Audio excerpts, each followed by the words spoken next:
Ah, Africa, the motherland whose fauna and flora captivate souls from all corners of the world. Indeed, this continent is full of animals and plants whose adventures are the source of many tales and folklore. Today's story confirms this inevitable relationship between animals and plants through the incredible adventure of a hyena, a hare, and a very unusual tree. Stay with us to find out more.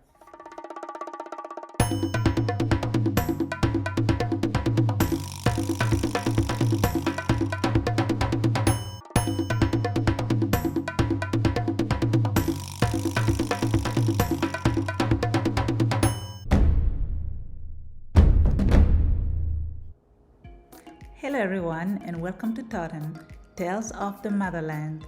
My name is Mimi, I am your storyteller and I am delighted to come share a new story with you today. But before I do so, I'd like to remind you all to hit the like button, to comment down below, to share this video with anybody that could be interested in what we have to offer, and of course to subscribe if you have not done so already. That really helps us create more content and it helps with the YouTube algorithm. Thank you in advance for doing so. Today's story involves animals, which is a little bit unusual for Totem. Other than Anansi, we have not really focused on stories that involve animals, and that is intentional because we try to stay away from the cliche of Africa animals, Africa animals. There are people in Africa and we love to talk about the culture those people share, but we do recognize that we do have cool animals in Africa and we are bound to tell stories that involve them. Just like today's story, which is one that I really like. I know, I like them all. What can I say? It is a story that has made me laugh since I was a little child, and you guys will see why. I hope you enjoy it as much as I've enjoyed it since childhood, literally. And as for me, I will see you again right here at the end of the story. Enjoy. The hyena, the hare, and the tree that speaks. Once upon a time, in the great savannas of the motherland, a hungry hyena found herself marauding around. The hyena, that dreadful-looking animal that looks like a wild dog, with ears like a rat, an unflattering mangy coat, and a cry that sounds more like laughter than anything else. The same hyena was trotting here and there, looking for some animal carcass to fill her belly. But so far, no luck. The only noise around was the growling of her empty stomach. "Ay, ay," she exclaims. "I am so hungry." All that trotting leads her into a clearing in some gloomy woods that she had never noticed before. She moves forward. Maybe there would be a little bush rat or even a squirrel here, she thought. At this point, anything would do to tame her days-long famine. As she cautiously moved deeper into the clearing, she came face to face with the most gigantic tree she had ever seen. Taller than all the baobabs of 𝐥𝐢𝐤𝐤 and higher than the tallest trees of the Mayombe. And what's even more peculiar was that this tree seemed to have a face. That's so silly, right?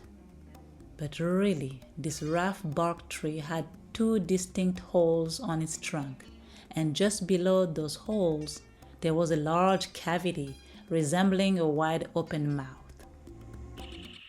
Hyena threaded very carefully. She glanced into the hole that looked like a mouth, and at that exact moment, a cavernous sound came out of it, a hoot coming from the depths of the tree itself.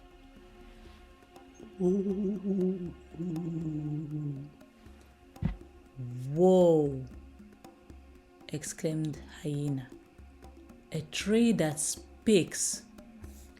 But as soon as she had uttered those words, bam! The tree hit her with one of its huge branches, and she collapsed, completely knocked out. Hyena stayed unconscious until the moon rose at dusk. When she finally woke up, she heard the tree say to her, "Ah, you're finally awake. You were lucky, because I usually kill any beast that dares to say out loud the sentence, 'A tree that speaks.' I'm sick and tired of people saying that every time they hear me. But I feel a little nice this time around, so I decided to spare your life. However, don't you ever dare repeating that sentence again, because I will not spare you next time. Now go away." Hyena ran away as fast as her short hind legs allowed her. She was relieved to have escaped death, but she was furious because she was still hungry, even hungrier than before. She thought for a while and then said to herself, perhaps her encounter with the tree was not such a bad thing after all. She would use that to get food.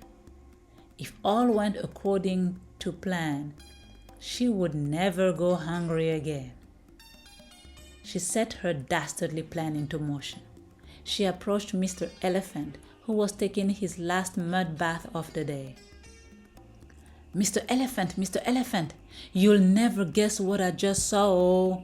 I just saw the most extraordinary thing that either you, your father, or your grandfather have ever seen."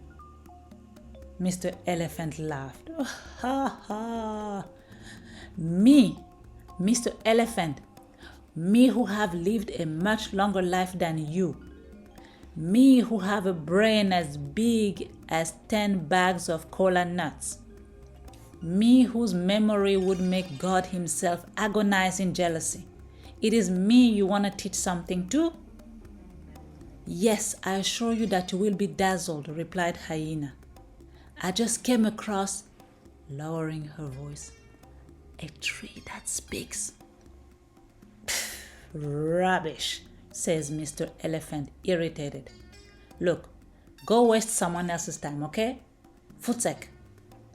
I swear on my lovely shiny coat that I'm telling the truth. Why would I lie to you?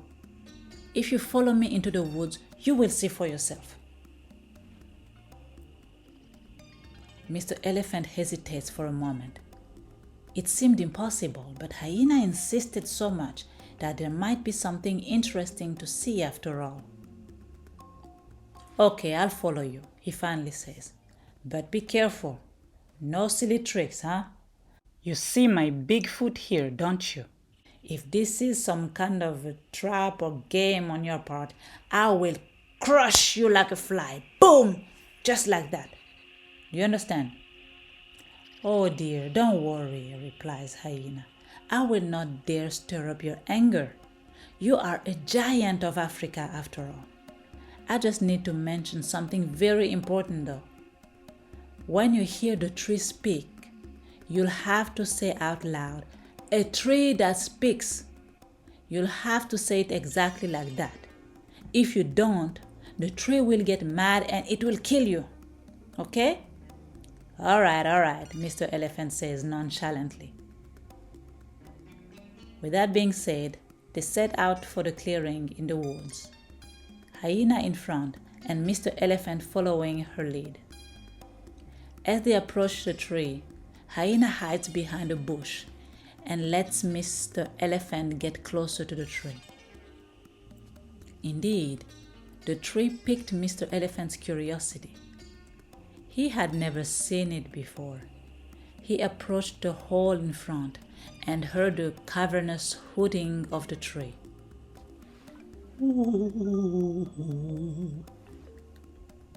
How marvelous, he thought. Remembering the instructions Hyena gave him, he said, "A tree that speaks."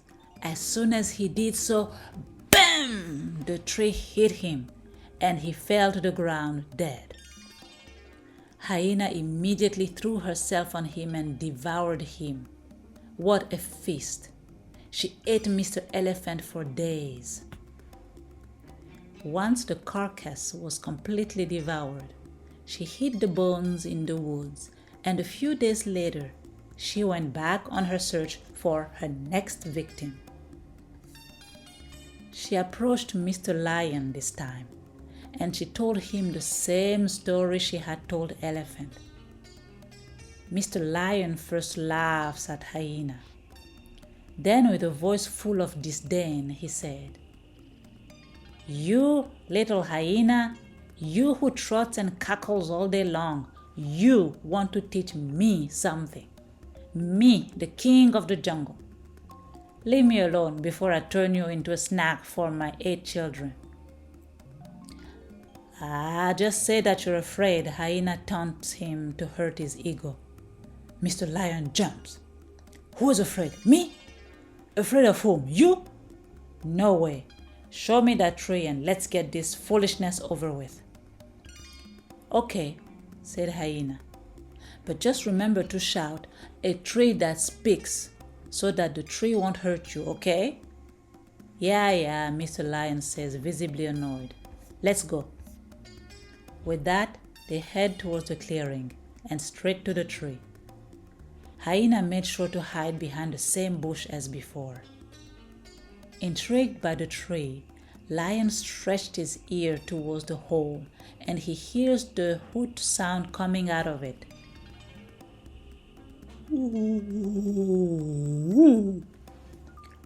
"Paw, paw, paw!" Mr. Lion exclaimed slowly. "A tree that speaks!" Bam! The tree knocked him to death, and Hyena threw herself on him.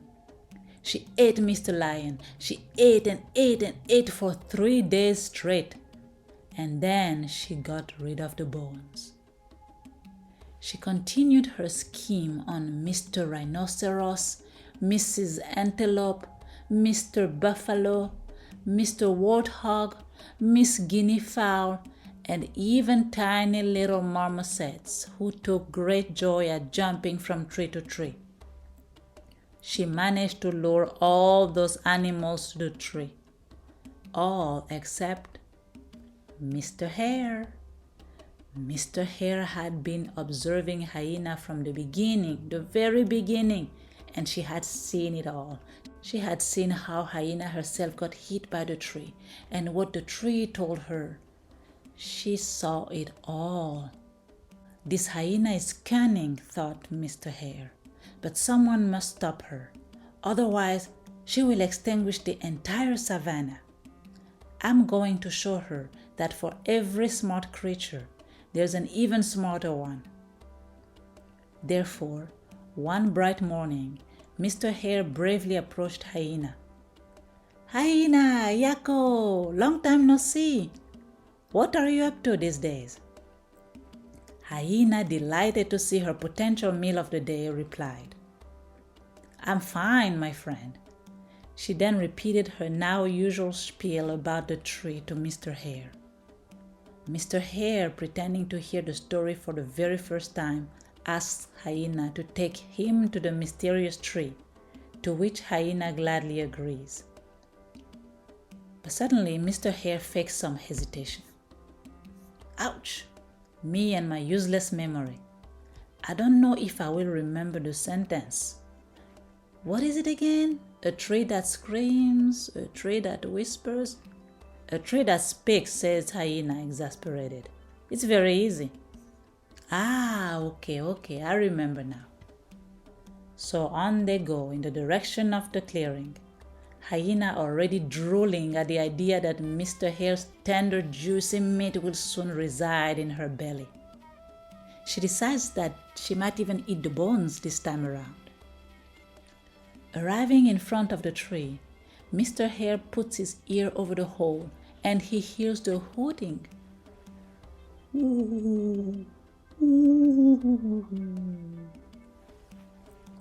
Wow, this is incredible, says Mr. Hare. Wait, there was something I was supposed to say here. Oh boy, me and my rotten memory. What was it again? A tree that whispers? No. A tree that whimpers? No, no, no. A tree that mumbles? Or perhaps a tree that rumbles? No, that's not it. Oh yes, I think I remember now. A tree that's a tree that's a tree that's impatient and exasperated by Mr. Hare's slowness. Hyena forgets the tree's warning. She leaps out of her hiding place and shouts, "A tree that speaks, you idiot!" As soon as she says those words, a huge branch falls on her. Bam! Killing her instantly. And that is how Mr. Hare saved the savannah from Hyena's carnage. Moral of the story: for every smart person, there is an even smarter one. The end. Isn't it silly? Isn't it funny? I told you. A tree that speaks. A tree that speaks. A tree that speaks. Anyway, thank you again for joining me. I look forward to seeing you next time for a new episode of Tartan, Tales of the Motherland. And as we say where I come from, yeah. Bye now.